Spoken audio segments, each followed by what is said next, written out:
inquire through you to see if we'd be able to finish Well, what's that? Just at least the questions that Sister Council have of Dr. Wolman. I'm just trying to get a status. Yeah, where do you stand? I have about 5 more pages, questions. I can't gauge how long that would be, Judge. Okay, well, we have, because of what I told you earlier, I have to stop at 1:15. So I'll go 20 minutes, and then as far as where we leave with Dr. Wolman, if he's not available Friday morning, and because of the cost of everything, I would rather suspend on him and bring him back on a specific period, whether it be in the afternoon, so we know exactly when he's going to be called. You know, maybe tomorrow Mary and I can look and see what the scheduling is too. I want to see what's happening with the whole day of Friday, and then I don't know what Dr. Wolman's situation is. So, but today, so do what you need to do. Thank you, Judge. Dr. Wolman, at any point did you receive a letter from Jack in your investigation? Yes. And when did you receive that? I don't recall the date. Do you recall whether it was after you had met with him and his dad, or him with his mom?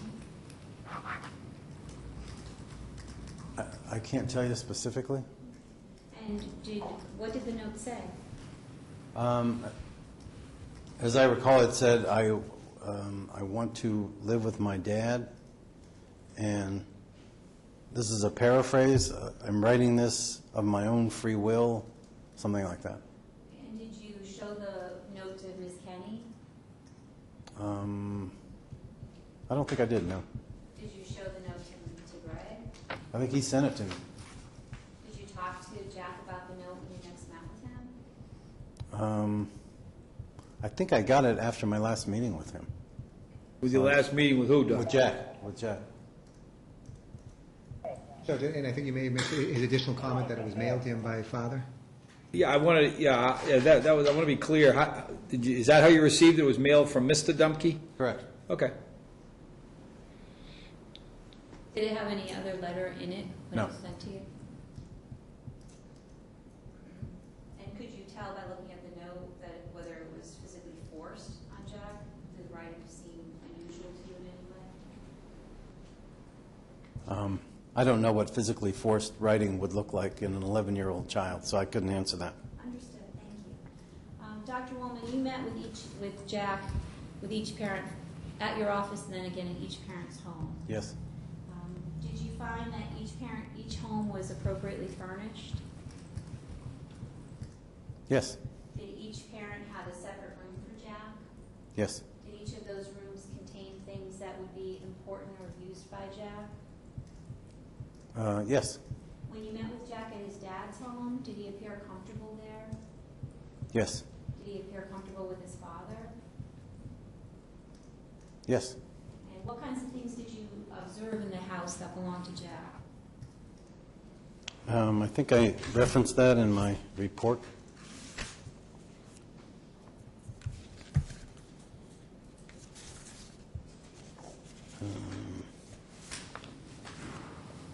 It is in the report, Judge. I know it's entered into evidence. You can just point to the report, Attorney DiGregorio. Can speed Page things 10. up. Page 10. Yes.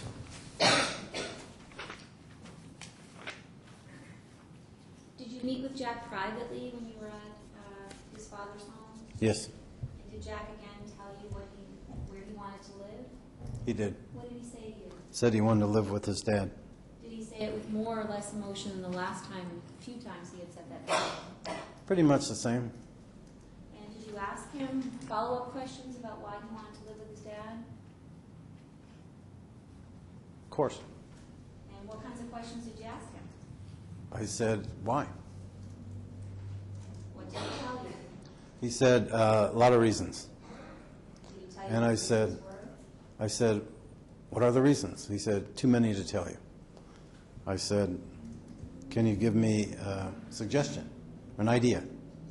And that's when he told me that his mom was mean and that she yells too much. Did Jack also tell you that you should talk to Dr. Levin about all the reasons he shared with his therapist? He did say to me, yes, you can talk to Dr. Levin. Now, in your report, Dr. Wolman, on that same page, page 10, you indicate that there were pictures on the walls in Jack's room at his mom's house, which you characterized as pleasant, but you didn't make the same characterization for the pictures at Dad's house. Can you tell me why there's a discrepancy in the way you describe that? Well, the pictures were different in Jack's room. Well, can you identify what you considered a quote-unquote pleasant picture? Those are the words that you used. Yeah, I think they were just landscapes, scenes, nothing that I would notice as kind of out of the ordinary. Did you talk with Jack about those pictures at his mom's house? No. And you talked with Jack about the pictures at his dad's house? Well, I was struck by the one picture I mentioned on page 10. After your meeting with Jack in his bedroom, did you go anywhere else with him during your home visit at Dad's house? No. Then when you met with him at his mom's house, did you go anywhere besides the house? Yes. Where did you go? Jack decided he wanted to show me the neighborhood. And how did you do that? He got on his bike and I walked around it's kind of a cul-de-sac. It is a cul-de-sac where he lives. And as I mentioned in the report, he stayed about 25 to 30 yards ahead of me, pointing out various houses. And were you able to talk with him at any length about his wishes when you visited with him at his mother's house? Not on that journey around the cul-de-sac, but when I met with him alone, yes. And in fact, when you met with him alone, didn't he specifically turn himself away from you so he could avoid eye contact? He did. And you indicated in your report, Dr. Wolman, that he really didn't want to talk about much of anything, did he? Correct. And at that point, didn't Jack turn the television on so he could avoid talking with you altogether? That's what I mentioned here, yes. And Ms. Kenny intervened and called down to him to turn off the television? She did. Right.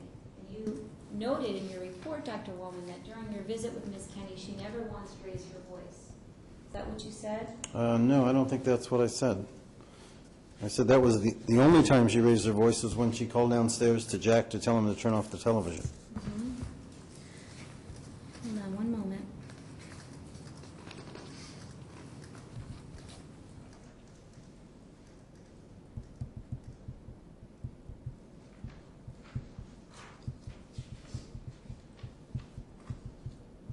Did you expect Ms.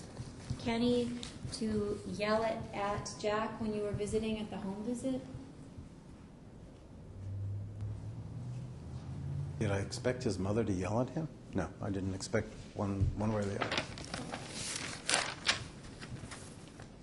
It wouldn't be her best light forward if she were shouting at her son when the GAO was visiting at her home, would it? It's not up to me to decide.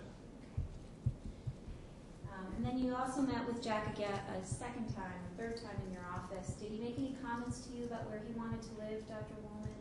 Well, when I saw him, his statements were, I want to live with my dad. Did he ever say to you that he wanted to live with his mom?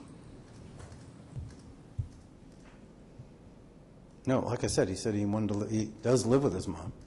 Did he say that he wanted to stay with his mom?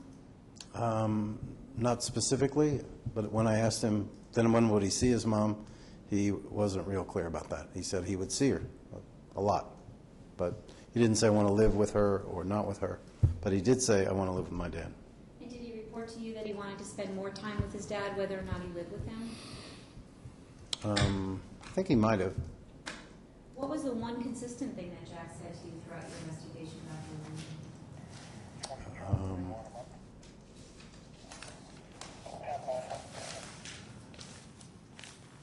I'm not sure there was one consistent thing.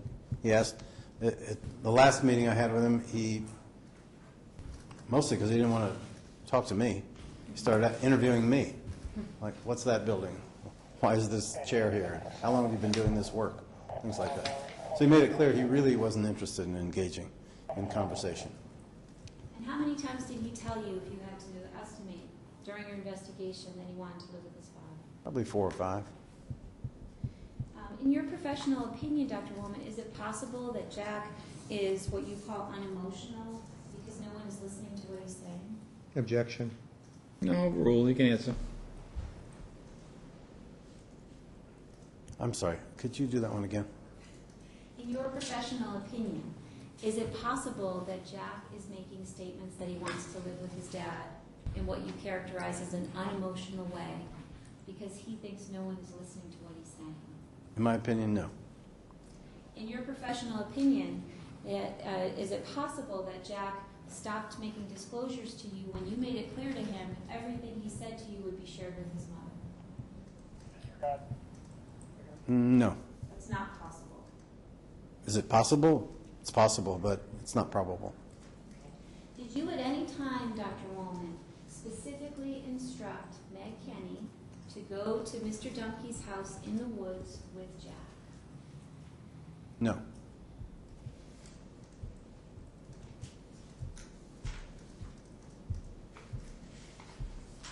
In your findings, Dr. Wolman, you indicated that you found there was emotional and psychological pressure on Jack, and you called that pressure enormous. Yes.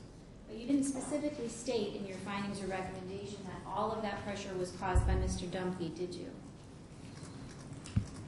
I didn't say that, no. And you also indicated that Jack has to negotiate his own development, didn't you? Could you reference that for me, please? Sure. It's in your findings.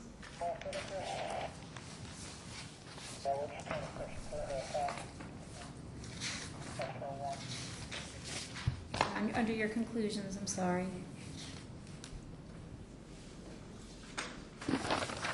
First paragraph.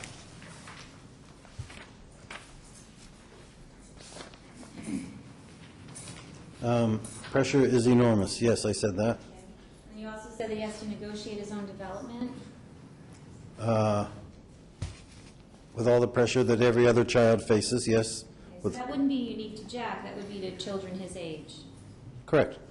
And you also mentioned... But I also mentioned in that sentence that he has the added pressure of developmental challenges of attention, focus, and social interactions. And that's what you refer to as emotional intelligence? Yes. But you testified earlier that Jack's attention and focus and social interactions had been concerning way back years ago when he first was on his IEP, didn't you? Yes. So that's not a new challenge for Jack, it's a continuing challenge for Jack, isn't it? I agree. Did you perform any psychological testing with Jack, Dr. Wolman? No. And did you make any determination of exactly what his emotional intelligence is at this point? No. You stated that you find that Jack faces the difficult world of a custody dispute. Did you have any specific conversations with Jack about what his parents were fighting over? I might have in my early contact with him about the fact they were fighting over where he would live or who he would spend time with. And how did he react to those statements that you made? I think that might have been one of the times that he said, I want to live with my dad. You also referenced something called significant reality testing. Could you explain what that means? Could you reference that for me, please? Katie? Katie? It's the first paragraph of conclusions.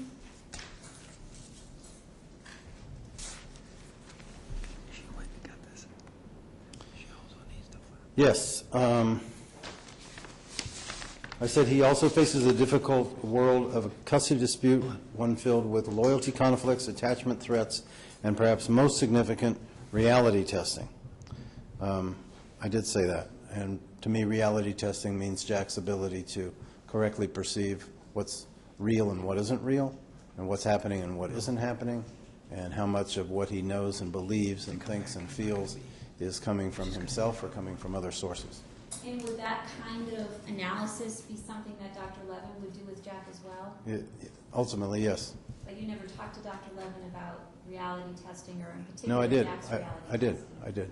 But it doesn't show up in your report. No, Dr. Levin at that point hadn't met enough times with Jack to say that he knew very much about Jack. He said that Jack is very reticent with him and still has trouble opening up and talking about what's on his mind. In your conversations with Ms. Kenny, Dr. Wolman, did she ever state to you that she would support Jack's decision to live or request to live with his father? I don't believe that came up, no. Did Ms. Kenny ever indicate to you that she would encourage Jack to have a continued relationship with his dad? Yes. Did Ms. Kenny ever share with you that she would agree to Jack's additional request for more time with his dad? I don't remember specifically the time issue coming up, but I do remember her desire for Jack to have a relationship, continuing relationship with his dad. Are you aware that in 2 of the school vacations, Ms. Kenny specifically requested that Jack's time with his father be cut short so she could have a day with Jack? I was aware there was a trade for a day, that she needed a day to, I think, be at a family function, and asked that Jack participate in that. I didn't get the sense that it was cut short without some recompense. Are you aware that a lot of time and money was spent working with the parent coordinator so that Jack could travel to Texas with his father, not only to see a Super Bowl, but also to see all of his extended family members on his dad's side? I'm aware that there was a conversation, long conversation about the Super Bowl and figuring out a way to make it work for Jack, yes. In your report, Dr. Levin, you do say many, many positive things about Jack's relationship with his father, don't you? I'm sure I do. You said that Jack and his dad had a strong bond, They do. and that they definitely have a different relationship than that Jack shares with his mom. Correct. And you indicated that the parents have 2 different parenting styles. Could you describe your observations about Mr. Dumpy's parenting style with Jack?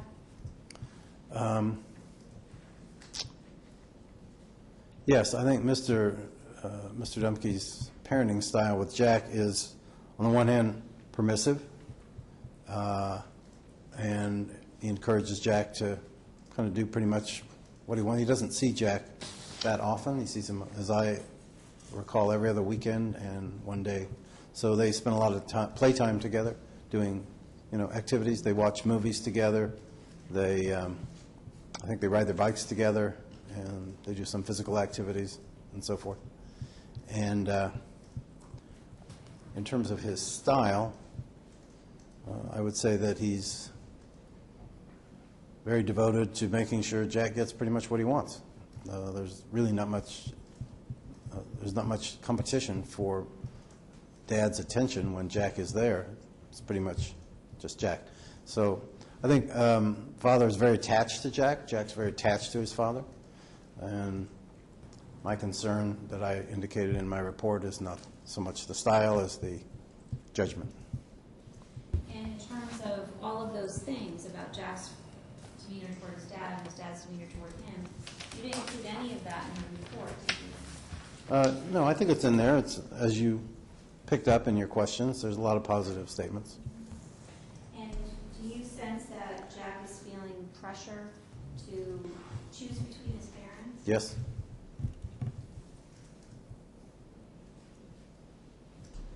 Do you believe at this point, Dr. Wolman, it's critical or important for Greg to remain part of Jack's life? Yes. Are you aware that Ms. Kenny is requesting that sole legal custody of Jack be placed with her? I had heard that, yes. Are you aware that she's looking to suspend or supervise Jack's time with his father? Yes. Were you aware that as part of following the June 22nd hearing, there was some element of supervision between Jack and his dad by extended family members? No? You didn't know about that? No? Were you consulted by the parent coordinator about that in any way? No? Did you feel, based on anything, or not feel, did you find, based on anything you learned in this investigation, that there should be a referral made by you as a mandated reporter to the Department of Children and Families? No. Okay, we're going to have to suspend here. I want to give, I want I think Attorney that was the final page, right? I'm not done. Attorney Cantwell, Attorney DeGregorio, Katie, I'm just going to leave this sheet of paper here. sheet of paper? I just want Attorney Cantwell and Attorney DiGregorio to write their numbers down, because I want, Mary and I are going to call you tomorrow as we figure out the timing on Friday. As of right now, we're starting at 8:30, but I just want to see everything. And I also don't know if you're going to have Dr. Wolman, whether he's coming back that day or whether we're going to go on with other witnesses. So we'll talk to you tomorrow, but we're going to suspend here for today, okay?